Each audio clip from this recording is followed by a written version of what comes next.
మన ప్రభువును రక్షకులైనటువంటి యేసుక్రీస్తు నామంలో మీకు అందరికీ మరొకసారి వందనములు, శుభములు. ఓకే, ఆరాధనలో ప్రార్థన అనేటువంటి విషయాన్ని మనము గమనించుకుంటూ స్టడీ చేస్తూ పోతున్నాం. గత క్లాసులో మనం ఏం నేర్చుకున్నామంటే ఎలాంటి స్వభావంతో ప్రార్థన చేయవలెను అనే సంగతిని నేర్చుకున్నాము. ఎలాంటి స్వభావం అంటే దేవునిపై గల భయంతో ప్రార్థన చేయాలి. భయం లేకుండా ఏదో నిర్లక్ష్యంగా ప్రార్థన చేస్తే ఆయన ఆలకించడు అనేది సంగతి. తర్వాత కోపం లేని హృదయంతో ప్రార్థన చేయాలి.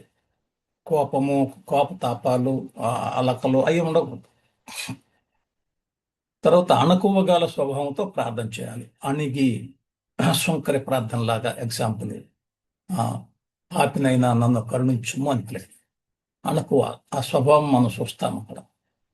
అలాగనే సందేహించక విశ్వాసముతో ప్రార్థన చేయాలి. ఇస్తాడా ఇవ్వడానికి సందేహము ఉండకూడదు. ఇస్తాడు అనేటువంటి నమ్మకంతో, విశ్వాసంతో ప్రార్థన చేయాలి. మనఃపూర్వకముగా ప్రార్థన చేయాలి. నీతిమంతుల విజ్ఞాపన అది మనఃపూర్వకంగా ఉండాలి అనేటువంటిది బలమైనటువంటిది అని మనం నేర్చుకున్నాం. తర్వాత మంచి ఉద్దేశంతో ప్రార్థన చేయాలి.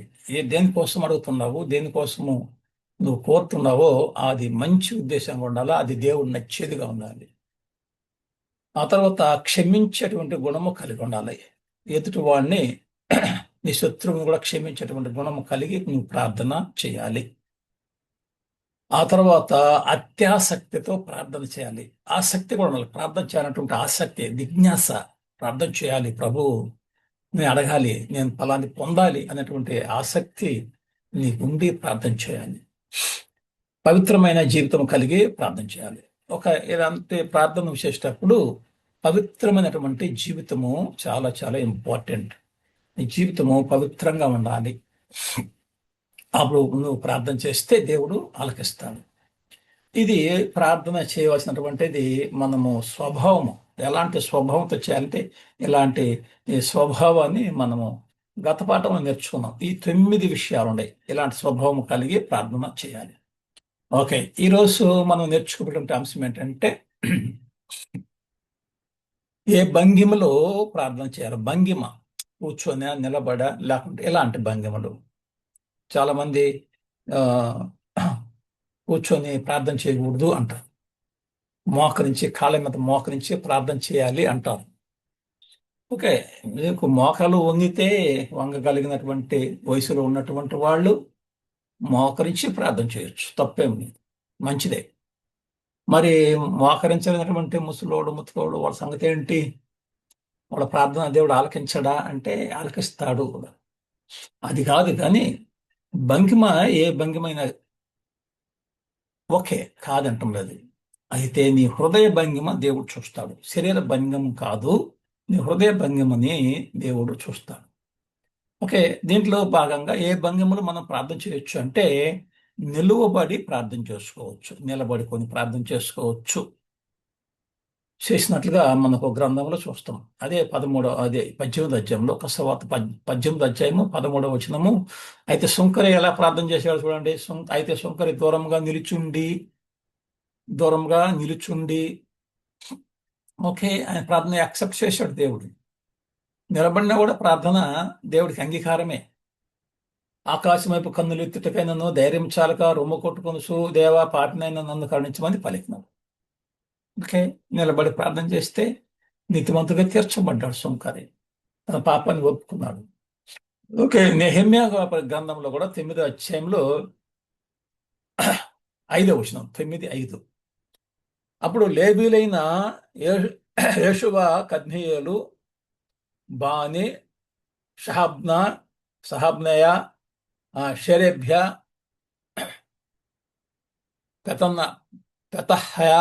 పెతహయ అనువారు నిలువబడి, చూడండి ఈ పేర్లు కొంచెం కష్టంగానే ఉంటాయి, చదువుకోండి.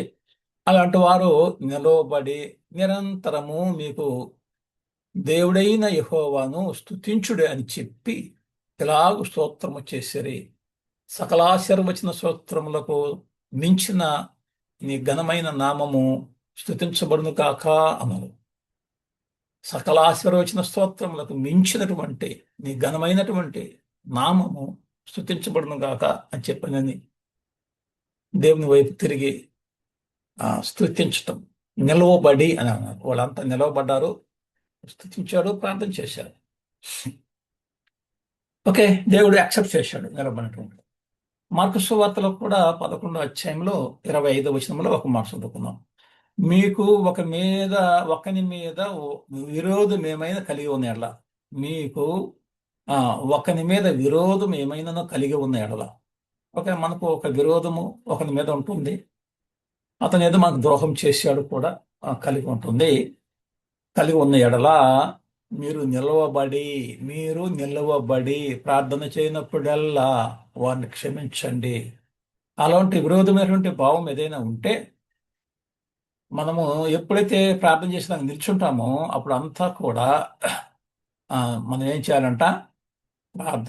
నిలవబడి ప్రార్థన చేయండి. విరోధం ఏమైనా ఉంటే ఓకే, నిలవబడి ప్రార్థన చేయొచ్చు. ఈ 3 అంశాలు చూసుకుందాం. ఒకటేంటి? సుంకరి నిలబడి ప్రార్థన చేసినాడు. నెహెమ్యా వాళ్ళు, యెహోషు, మరి కద్మీయేలు, వీళ్ళందరూ కూడా నిలవబడి ప్రార్థన చేసినారు. అలాగనే దేవుని ఒక వాక్యం యేసుక్రీస్తు చెప్పినట్టే, మీకు ఏదన్నా విరోధమైన ఉంటే కలిగి ఉంటే విరోధము, మీరు ఎప్పుడైతే నిలబడి ప్రార్థన చేస్తారో అప్పుడంతా వాడిని జ్ఞాపకం చేసుకోండి, వాడిని క్షమించండి అంటారు. ఓకే, కాబట్టి నిలువబడి ప్రార్థన చేయొచ్చు. 3 లేఖనాలు చూసినాం మనము.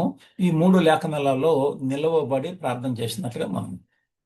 కాబట్టి దేవుడు నిలబడితే మనకు యాక్సెప్ట్ చేస్తాడంటే యాక్సెప్ట్ చేస్తాడు, చేశాడు కూడా. నిలబడి ప్రార్థన చేయొచ్చు అంటే చేయొచ్చు, తప్పేం లేదు. నీ హృదయం భంగిమ ఎలా ఉందో చూసుకోవాలి. శరీర భంగిమ ఎలా ఉన్నా పర్వాలేదు, దేవునికి విధేయతగా ఎలా ఉన్నా పర్వాలేదు, దేవునికి విధేయతగా ఉండాలి. నీ శరీర భంగిమ విధేయతగా ఉండాలి, మరి ఆత్మ సంబంధమైన భంగిమ కూడా దేవునికి అనుకూలంగా ఉండాలి. ఓకే, నెక్స్ట్ రెండవది, మోకరించి ప్రార్థన చేయవచ్చును. మోకరించి కూడా ప్రార్థన చేయొచ్చు. నీకు మోకాలు వంగుతున్నాయా? ఆరోగ్యంగా ఉండవా? హెల్తీగా ఉండవా? ఓకే, మోకరించి ప్రార్థన చేయొచ్చు, తప్పేం లేదు. ఓకే, అపోస్తల కార్యములు 20వ అధ్యాయము 36 నుంచి 37, 38 చదువుకున్న 3 వచనాలు. ఓకే, పౌలు గారిని సాగనంపేటువంటి విషయం. పౌలు గారిని వీళ్ళంతా సాగస్తులు సాగనంపుతున్నారు. ఆ సందర్భంలో వాళ్ళు మోకరించి ప్రార్థన చేసినట్టుగా మనం చూసుకోవచ్చు. 36 వచ్చి చూస్తాను. అతడు ఎలాగూ చెప్పి మోకాళ్ళుని వారందరితో ప్రార్థన చేశాను. వారందరితో ప్రార్థన చేశాను. మోకాళ్ళు ఊన్నారు. అప్పుడు వారందరూ చాలా ఏడ్చిరి. మీరు ఇక మీద నా ముఖము చూడరని అతడు చెప్పిన మాటకు విశేషముగా దుఃఖించుసు పౌలు మెడ మీద పడి అతన్ని ముద్దు పెట్టుకుని వారు ఓడ వరకు అతన్ని సాగనంపినారు. వారు ఆయన మోకాళ్ళు ఉన్నాడు, ప్రార్థన చేశారు. వాళ్ళందరూ కూడా మోకాళ్ళు ఉన్నారు, చాలా ఏడ్చేసినారు. ఆయన సాగనంపడానికి చాలా దుఃఖించి, మరి విశేషంగా దుఃఖించు వాళ్ళు ఆయన మెడ మీద పడి ముద్దు పెట్టుకొని ఓడ దాకా చివరి మధ్య ఓడ ఎక్కేదాకా ఆయన సాగనంపినట్టుగా మనం చూస్తున్నాం. కాబట్టి అక్కడ ఆ సిచ్యువేషన్ ఏంటంటే పౌలు గారు ప్రయాణం అయిపోతున్నాడు. అప్పుడు ఆయన ప్రార్థన చేసినారు వాళ్ళ గురించి. వాళ్ళందరూ కూడా ఆయన కొరకు ప్రార్థన చేసినారు. వాళ్ళందరూ మోకరించినారు, మోకాళ్ళు ఊన్నారు. బహుశా అది ఓడరేవు కావచ్చు, అది ఇసుక నేల కావచ్చు. ఇసుక నేల మీద మరి మంచిగానే ఉండొచ్చు, మోకాళ్ళు గుచ్చుకునేటువంటి పరిస్థితులు ఏమీ ఉండవు. కాబట్టి ఇసుకలో మోకరించినారు, ప్రార్థన చేసినారు, యాక్సెప్ట్ చేసినాడు దేవుడు. 1వ రాజులు 8వ అధ్యాయము 54, 55. ఓకే, సొలొమోను ఎలా ప్రార్థన చేస్తాడు? మందిరము కన్స్ట్రక్షన్ జరిగిన తర్వాత ప్రార్థన చేస్తాడు. సొలొమోను ఎలాగో ప్రార్థించుటయు విన్నపములు చేయుటయు ముగించి ఆకాశము తట్టు తన చేతులను చాపినాడు. యెహోవా బలిపీఠం ఎదుట మోకాళ్ళు ఊనుట మాని అంటే అంతకుముందు మోకాళ్ళు ఊని ఉన్నాడు, అప్పుడు లేచినాడు. మోకాళ్ళు ఊనటం మాని బాలిపీఠం దగ్గర మోకాళ్ళు ఊని ప్రార్థన చేసినాడు. తర్వాత ఇప్పుడు లేచినాడంట. మోకాళ్ళు ఊనటం మాని లేచి నిలిచి తర్వాత అతడు మహాశబ్దంతో ఇశ్రాయేలీయుల సమాజం అంతటిని దీవించెను. మోకాళ్ళు ఉన్నాడు బలిపీఠం దగ్గర, ఆ, ప్రార్థన చేశాడు. ఆ తర్వాత లేచినట్టుగా మనం చూస్తున్నాం. ఓకే. ఇది సొలొమోను ప్రార్థన మందిరం కట్టిన తర్వాత. సొలొమోను మోకాళ్ళుని ప్రార్థన చేశాడు. అలాగే పౌలుగా ఉన్నటువంటి సౌలు అయినటువంటి పౌలుగా మారినటువంటి పౌలు కూడా ఆ ప్రయాణంలో మోకాళ్ళుని ప్రార్థన చేసినట్టు మనం చూస్తాం. ఒక ఆ సంఘస్థులు కూడా ఆయన స్టాండ్ ఆఫ్ ఇచ్చేటప్పుడు వాళ్ళు కూడా మోకరించినట్లుగా బలంగా ఏడ్చినట్లుగా మనం చూస్తాం. ఓకే. ఏది ఎలాగో ప్రార్థన చేయాలా, ఏ భంగిమలో ప్రార్థన చేయాలంటే నిలువబడి ప్రార్థన చేయొచ్చు, మోకరించి కూడా ప్రార్థన చేయొచ్చు, తప్పు లేదు. నీ శారీరక పరిస్థితిని బట్టి శరీరము హ్యాపీగా ఉన్నదే మోకరించు, ప్రార్థించి, మనసు కూడా మోకరించాలి. తర్వాత మూడోది సాగిలపడి ప్రార్థన చేయవచ్చును. సాగిలపడి కూడా ప్రార్థన, బౌ డౌన్, నేల మట్టుకు నువ్వు వంగిపో. సాగిలపడటం, సాగిలపడటం అంటే నీ పొట్ట, నీ మోకాళ్ళు, నీ గడ్డము నేలకి అంటుకోవాలి. ఇది సాగిలపడటం.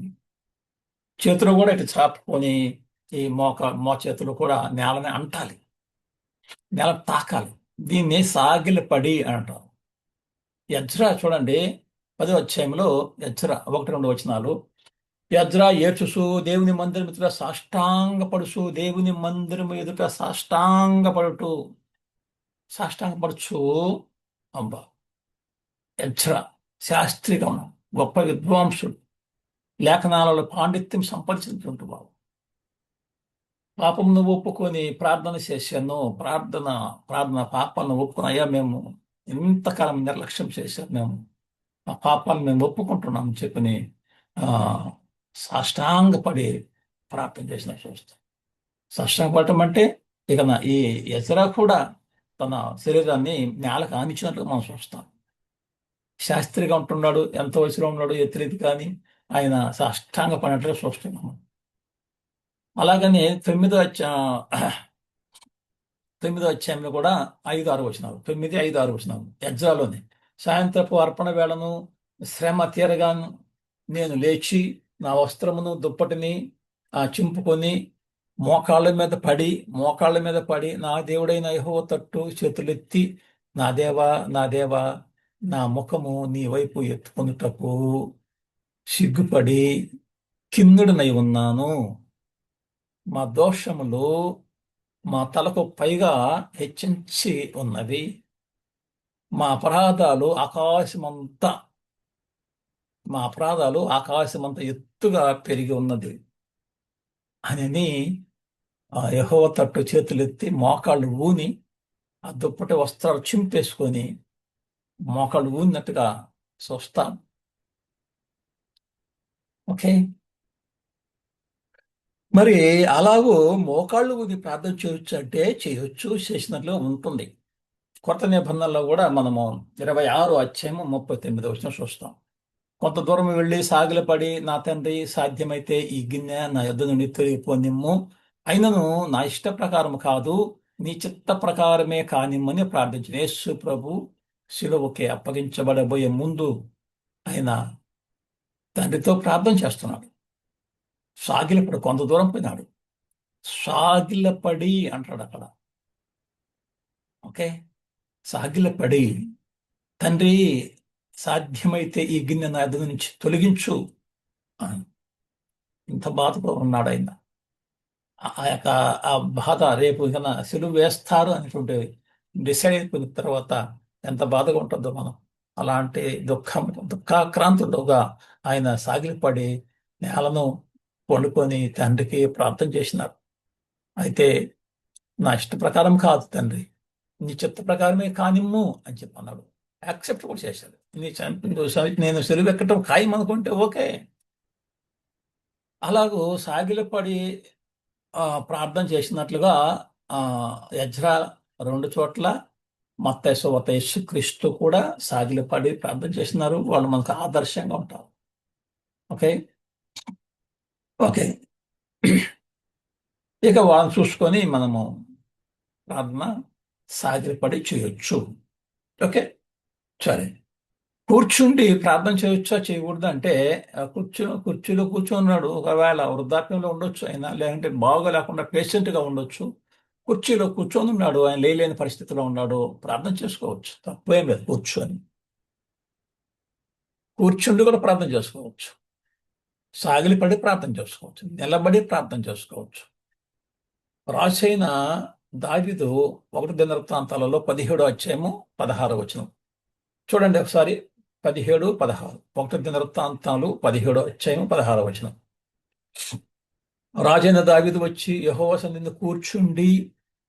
సన్నిధిని కూర్చుండి ఎలాగూ మనవి చేసెను. యెహోవా, నీవు నన్ను ఇంతగా హెచ్చు స్థితిలోనికి తెచ్చుటకు నేను ఎంతటి వాడను, నా ఇల్లు ఏమాత్రపది, ఇంత హెచ్చు స్థితిలోనికి తెచ్చుటకు నేను ఎంత మాత్రము, నా ఇల్లు ఎలాంటిదయ్యా. నేను ఎక్కడో అరణ్యంలో గొర్రెలు మేపుకుని ఆ జీవనం సాగించుకుంటున్న నా జీవితము నేనంతటి వాడిని అని దావీదు మహాచక్రవర్తి ఆయన. ఇశ్రాయేలు 12 గోత్రాలని పరిపాలన చేసినటువంటి 40 సంవత్సరాలు పరిపాలన చేసినటువంటి మహాచక్రవర్తి ఆయన ఏం చేశాడు? కూర్చుండి ప్రార్థన చేశాడు. కూర్చుని ప్రార్థన చేయొచ్చా అంటే చేయొచ్చు, యాక్సెప్ట్ చేశాడు. దావీదే కూర్చొని ప్రార్థన చేస్తాడు. కొత్త నిబంధనలో కూడా మార్కు సువార్త 14వ అధ్యాయం 35 చూడండి ఒకసారి. యేసు ప్రభు 14వ అధ్యాయం 35, 36. కొంత దూరము సాగిపోయి నేల మీద పడి సాధ్యమైతే ఆ గడియ తన యొద్ద నుండి తొలగిపోవాలని ప్రార్థించుచు, నాయనా తండ్రి, నీకు సమస్తము సాధ్యము, ఈ గిన్నె నా యొద్ద నుండి తొలగించుము, అయినను నా ఇష్ట ప్రకారము కాదు, నీ చిత్త ప్రకారమే కానిమ్ము. నేల మీద పడి అంటే నేల మీద కూర్చోండి. Okay right. యేసుక్రీస్తు కూడా మరలా మార్కు గారు చెప్పినటువంటి ఆ యొక్క పరిస్థితిని చూస్తే ఆయన కూర్చోండి నేల మీద పడి ప్రార్థన చేసినట్టుగా మనం చూస్తాం. ఓకే, ఇప్పుడు కింద కూర్చుండి ప్రార్థన చేయొచ్చు, సాగిలపడి ప్రార్థన చేయొచ్చు, మోకరించి ప్రార్థన చేయొచ్చు, నిలబడి కూడా ప్రార్థన చేయొచ్చు. 4 రకాలు మనం చూస్తున్నాం, యాంగిల్స్. 4 భంగిమలు మనం చూస్తున్నాం. ఏ భంగిమలలో ప్రార్థన చేయొచ్చు అంటే ఈ 4 రకాలుగా ప్రార్థన చేయొచ్చు. ఇంకా కూడా కొన్ని భంగిమలు ఉన్నాయి, చూస్తాం. 5వది నడుచుచూ ప్రార్థన చేయొచ్చు అంటారు. నడుచుతూ కూడా ప్రార్థన చేయొచ్చు, పరిస్థితులు బట్టి. కొన్ని పరిస్థితులలో కూర్చోటానికి కూడా పరిస్థితి ఉండదు, మోకరించడానికి పరిస్థితి ఉండదు. నడిచేటువంటి సన్నివేశంలో ప్రార్థన చేయొచ్చు అంటే చేసేయచ్చు. ఎలిషా చూడండి ఒకసారి.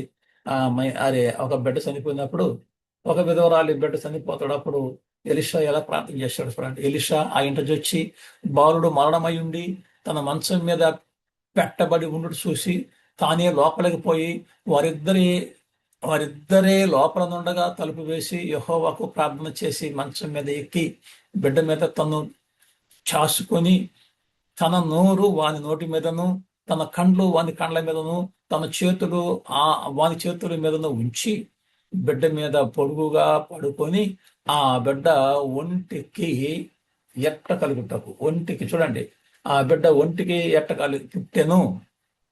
తాను దిగి ఇంటిలో యువతల నుండి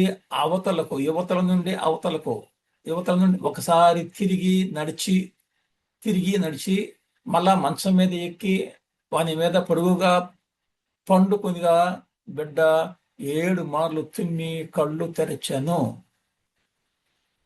అలా ప్రార్థన చేశాడు. యెహోవాకు ప్రార్థన. ఈ మీద మంచం మీద ఉన్నాడు, మళ్ళా అటు ఇటు తిరిగినాడు, యువతల నుంచి అవతలకి తిరిగినాడు, నడుచుకుంటూ ప్రార్థన చేశాడు ఆయన. ఎలిషా ప్రార్థన. బిడ్డను బతికిచ్చినాడు, బిడ్డ లేచినాడు. 7 మార్లు తుమ్మాడు. 7 సార్లు తుమ్ములు ఎప్పుడో వచ్చే కళ్ళు తెరిచేసేస్తాడు. 5 అయినాయి భంగిమలు. 6 భంగిమ తలలో వంచి ప్రార్థన చేయొచ్చు. తల అలా వంచుకొని ప్రార్థన చేయవచ్చు.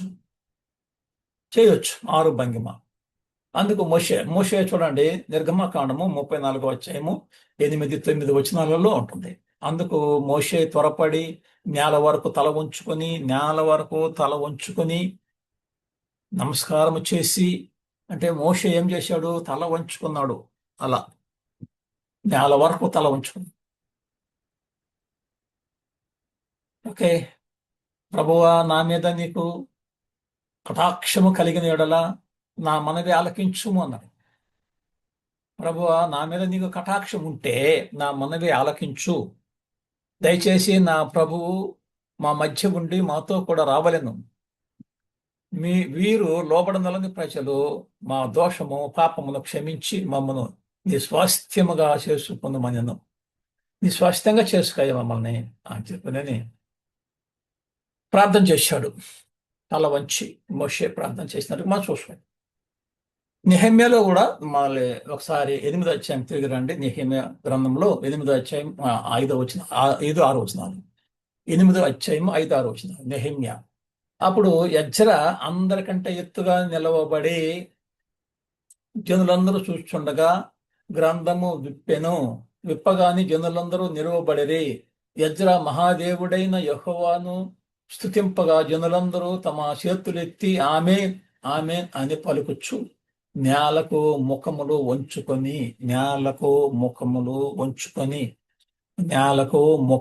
వంచుకొని యెహోవాకు నమస్కరించిరి. ఈ భంగిమ, ఓకే, 8 భంగిమలను చూశాం. ఈ 8 భంగిమలలో దేవుణ్ణి ప్రార్థన చేయవచ్చు. ఓకే, మోషే ప్రార్థన చూశాము, తల వంచుకొని. నెహెమ్యా తల వంచి, ఎజ్రా తల వంచి ప్రార్థన చేసినట్లుగా మనం చూస్తున్నాం. ఒక కీర్తనలో 72 కీర్తన 11 వచనం, 72-11 కీర్తన. రాజులందరూ అతనికి నమస్కారం చేసెదరు, అన్ని జనులందరూ అతన్ని సేవించెదరు. రాజులందరూ కూడా తలలు వంచి నమస్కారం చేసినట్లుగా మనం చూస్తున్నాం. నమస్కారం చేయటం అంటే తల వంచి నమస్కారం చేస్తున్నారు. ఓకే, ఇలాగూ 6 భంగిమలతో మనము హృదయ భంగిమ కూడా, ఒక శరీరమే కాదు, హృదయము కూడా అలాగూ దీనమైనటువంటి స్థితిలో ఉండి ప్రార్థన చేయాలి. కొన్ని నోట్లు ఉంటాయి, నోట్లను మనం చదువుకుందాం. యూదులు 1వ నోటు, యూదులకు అపోస్తలులకు పలానా భంగిమలో ప్రార్థన చేయమని దేవుడు చెప్పలేదు. ఓకే, యూదులకు కానీ అపోస్తలులకు కానీ కొత్త పరిస్థితుల సంఘము ప్రారంభమైనప్పుడు ఆ అపోస్తలులకు కానీ లేకుంటే యూదులకు కానీ ఇదిగో ఈ భంగిమలో చేయాలి మీరు ప్రార్థన అని చెప్పి దేవుడు లేఖనాల ద్వారా ఎక్కడా చెప్పలేదు. కానీ దేవునికి విలువనిచ్చే ఏ భంగిమలోనైనాను ప్రార్థన చేయవచ్చు. దేవునికి విలువ ఇవ్వాలి. అట్టని చెప్పని నేను కాళ్ళు పైకెత్తుకొని మంచం మీద పడుకొని చేసుకుంటానంటే అది విలువ, దేవునికి ఇచ్చేటువంటి విలువ కాదు. తల ఉంచుకోవచ్చు, మోకరించవచ్చు, నిలబడవచ్చు, నడుచుకుంటా. ఈ భంగిమలు దేవుడు నచ్చినటువంటి భంగిమ. అట్టని చెప్పని నువ్వేదో పని మీద ఉండి అలాగో నేను ఇలా చేస్తాను అని చెప్పంటే అది కుదరదు. దేవుడు నచ్చేటువంటి భంగిమగా ఉండాలంటే, నీ భంగిమ ఎలా ఉండాలంటే దేవుడు నచ్చేదిగా ఉండాలి. ఓకే, నోట్ నెంబర్ 2, కళ్ళు మూసుకొని ప్రార్థన చేయమని బైబిల్ నందు ఎక్కడా చెప్పబడలేదు. కళ్ళు మూసుకొని ప్రార్థన చేసుకున్నాం అంటాం, చాలా కళ్ళు మూసుకోండి అంటున్నాం. కళ్ళు మూసుకొని ప్రార్థన చేయమని బైబిల్ ఎక్కడ చెప్పలేదు. అయితే ఎందుకు అంటే, కళ్ళు మూసుకోమంటారంటే ఒక సువార్తికుడు అంటాడు, అది ఏకాగ్రత కోసం. అలా ఉంచుకొని కళ్ళు తెరుచుకొని ప్రార్థన చేసుకోవచ్చు, తప్పేం లేదు. ఓకే, కళ్ళు మూసుకోవాలని సిద్ధాంతం కాదు. నీ ఏకాగ్రత కోసము నీ తల ఉంచుకుంటావు. ఓకే, తల ఉంచుకోవచ్చు. కానీ ప్రార్థన చేయవాడి ధ్యాస త్రిప్పబడకుండాన్నట్లు కళ్ళు మూసుకొని ప్రార్థన చేయటం మంచిది. ఒక ధ్యాస వాడి మీద, పిల్లకాయల మీద, వాడి మీద, ఇట్ల మీద ధ్యాస పోకుండా కళ్ళు మూసుకోవడం మంచిది. ఆజ్ఞ ఏమి లేదు. కమాండింగ్ కూడా లేదు. అయితే కళ్ళు మూసుకోవచ్చు అంటే మూసుకుంటే తప్పు లేదు, మూసుకోకపోయినా తప్పు లేదు. నీ ధ్యాస కరెక్ట్గా ఉండాలి. నీ ప్రార్థన దేవుని వైపే ఉండాలి. నీ కళ్ళు మూసుకోకుండా నువ్వు తెలుసుకున్నప్పుడు నీ ధ్యాస అటు ఇటు పోకుండా ఆ పిల్లకాయల వైపు లేకుంటే వాళ్ళ వైపు నువ్వు చెడిపోకుండా నీ ధ్యాస దేవుని వైపే ఉంటే చేసుకోవచ్చు. లేదు నా ఒక ఇది భంగిమ లేదంటే నా ధ్యాస చెదిరిపోతుంది అనుకుంటే కళ్ళు మూసుకో, ఏ చూడబాకు, హ్యాపీగా. అంటే కళ్ళు మూసుకోవాలన్నా పడలేదు అంటే దానికి కమాండింగ్ ఏం లేదు. కళ్ళు మూసుకుంటే తప్పు లేదు, కళ్ళు మూసుకోకపోయినా తప్పు లేదు. ఓకే. నీకు ఆ ఇచ్చేటువంటి ఆ అదేంటి ఆ ధ్యాస ఉంది కదా, దేవుని మీద ధ్యాస, అది అటు ఇటు తప్పిపోకుండా ఉంటే మంచిది. నువ్వు కళ్ళు మూసుకున్నా కళ్ళు మూసుకోకపోయినా ఇబ్బంది లేదు, ధ్యాస మాత్రం తప్పిపోవు. ఓకే.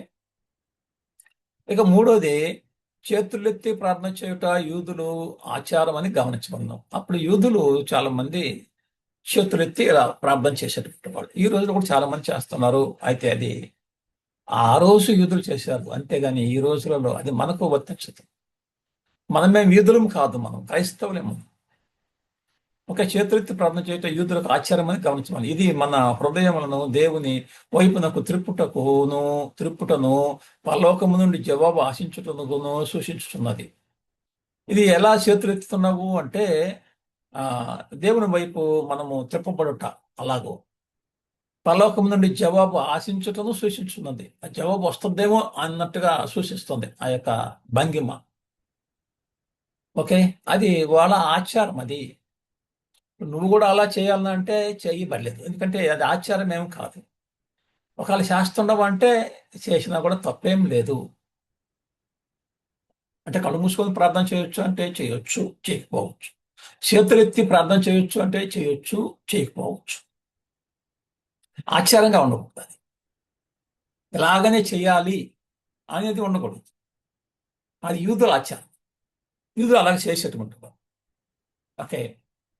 ఇకపోతే నాలుగవది, పవిత్రమైన చేతులెత్తి. 1 తిమోతి 2వ అధ్యాయంలో ఉంటుంది, 8వ వచనం. పవిత్రమైన చేతులెత్తి అను మాట అలంకారపూర్వకమైనది, అనగా అపవిత్రమైన జీవితం కలిగి ప్రార్థన చేయవాలని అర్థము.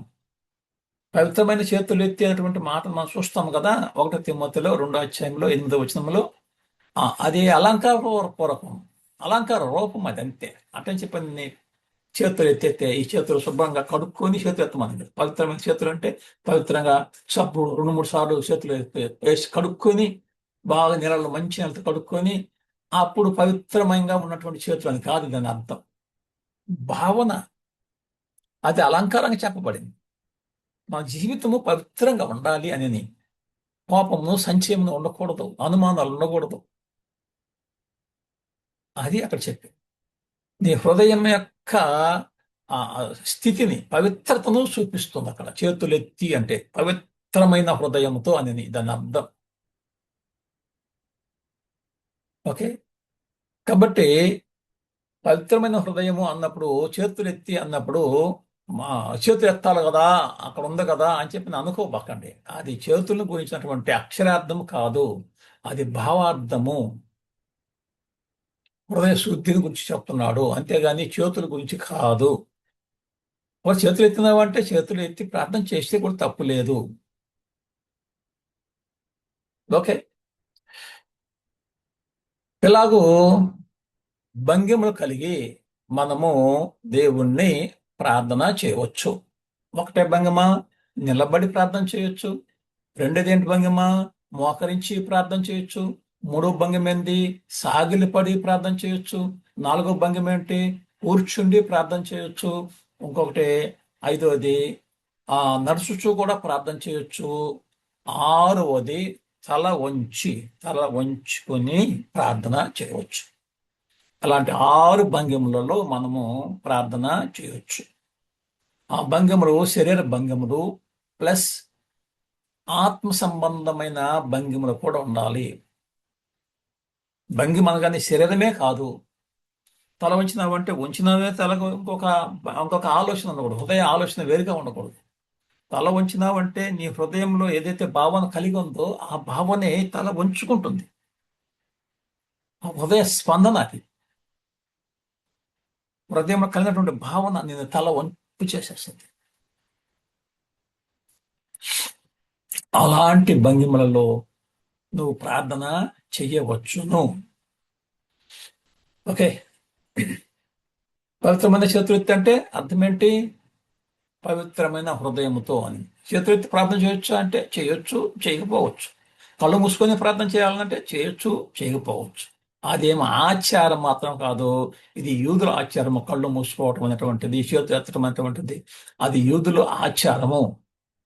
ఓకే. దేవుని చిత్తమైతే మళ్ళా కలుసుకుందాం ఇంకొక తరగతిలో. అప్పుడు ఎందుకొరకు ప్రార్థన చేయవలెను అనేటువంటి అంశాన్ని మనం దేవుని చిత్తమైతే నెక్స్ట్ మరి క్లాసులో కలుసుకున్నప్పుడు మనం చర్చించుకుందాం. ఓకే. అంతవరకు సెలవు. మీకు అందరికీ వందనాలు తెలుపుకుంటున్నాను. మీ కొరకు మేము ప్రార్థన చేస్తున్నాము. మా కొరకు మీరు ప్రార్థన చేయండి. షేర్ చేసుకుంటున్నాను ఇతరులతో. లైక్ చేయండి. మీకు నచ్చితే లైక్ చేయండి. ఓకే. ఇతరులతో పంచుకోండి. చక్కగా చదవండి. గ్రంథం దగ్గర పెట్టుకోండి. రెఫరెన్స్ చూసి చదవండి. ఇంకా కొన్ని మీరు ఒక నోట్స్ తయారు చేసుకోండి. మీరు సువార్తికులై ఉంటే, మీరు సంఘంలో ఒక మంచి పొజిషన్ ఉంటే ఒక మంచి మెటీరియల్ తయారు చేసుకోండి, రాసుకోండి. అది ఇతరులకు మీరు బోధించండి, టీచ్ చేయండి. దేవుడు మిమ్మల్ని ఆశీర్వదిస్తాడు. ఓకే. మీకు అందరికి మొదలు తెలుపుకుంటూ నేను సెలవు తీసుకున్నాను. God bless you.